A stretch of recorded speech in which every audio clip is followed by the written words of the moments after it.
Remember to hit that bell icon for instant notifications on fresh videos and brand new content. My English is not great. It is good, but not great because I studied in an English medium school in Chennai. I kind of struggle to frame sentences. I kind of stammer. But whenever I struggle, whenever I stammer, 2 words will come and save my life. Those 2 precious words, fuck and shit. Whenever I say these 2 words, people around me will give me a lot of respect. They will think that I'm a scientist from NASA. Say in a conversation, I'm stammering like, oh fuck. Dude, you're awesome, man. But in order to learn some advanced English words, people write this thing called GRE exam. Right? Has anyone written a GRE exam? You do whatever you want. Talk to me in normal English. I understand normal, plain, simple English. I understand English movies only when they are dubbed in Tamil. இந்த காடுகள் ரொம்ப ஆபத்தா இருக்கு. இந்த மிருகம் நம்மள நோக்கி வருது. கேப்டன் கப்பல் முழுக போகுது. That is me.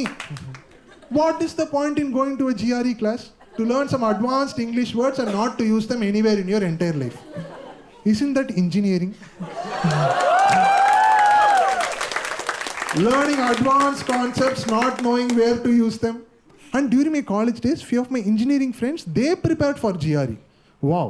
You need a lot of guts to do 2 useless things at the same time. But later in life, I realized that there is one important purpose for a GRE class to serve. You know what? To study MS in US, get a job in US, find another girl who also studied GRE, who also studied MS in US, who also has a job in US, marry her, produce a child, and make sure that the child wins in the American version of the spelling bee contest.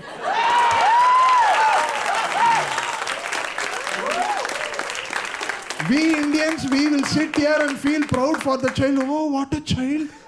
He knows the spelling. What is the point in knowing the spelling? I'm asking you, what is the point? I use autocorrect. You can be smart like that. In today's world of technology, there is no need to know the spelling of any given word.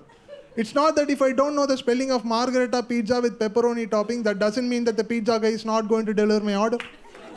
So here's your order. Before that, tell me the spelling. M-A-R-G-G. No 2G, only 1G. Like M-A-R-G. Sorry, sir, time up. Never happens. And if at all knowing the spelling was a criteria to eat pizza in India, no Indian would have ever tasted a slice of pizza in his entire life. Forget the spelling. First of all, it's called pizza. We pronounce it as pizza. There are 2 Z's in it, we never bother. Yama appa uttu sothu. But it's okay because English is not our mother tongue. We are not the native speakers of the language. And as Indians, we all are alphabetically challenged. Yeah, because most of the alphabets in English have the same sound to us. Z, T, X, S, G, J, C. Everything is sounding so close, so much confusion.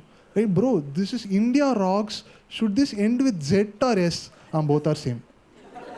Hey, this is G or J? Both are same.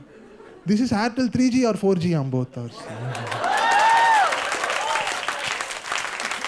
I know that's a cheap joke to get some cheap laugh, but the point I'm trying to make is most of the alphabets have the same sound in English. So confusing. Pizza, jazz music, Xerox, Zimbabwe. Zimbabwe. Bro, India won the match against Zimbabwe. Against who?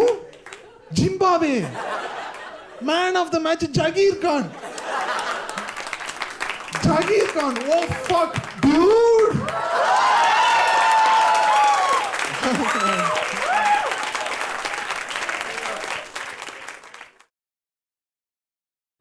Hi, thank you for watching. If it was funny, please share and tag your friends and also subscribe for a new video every Wednesday.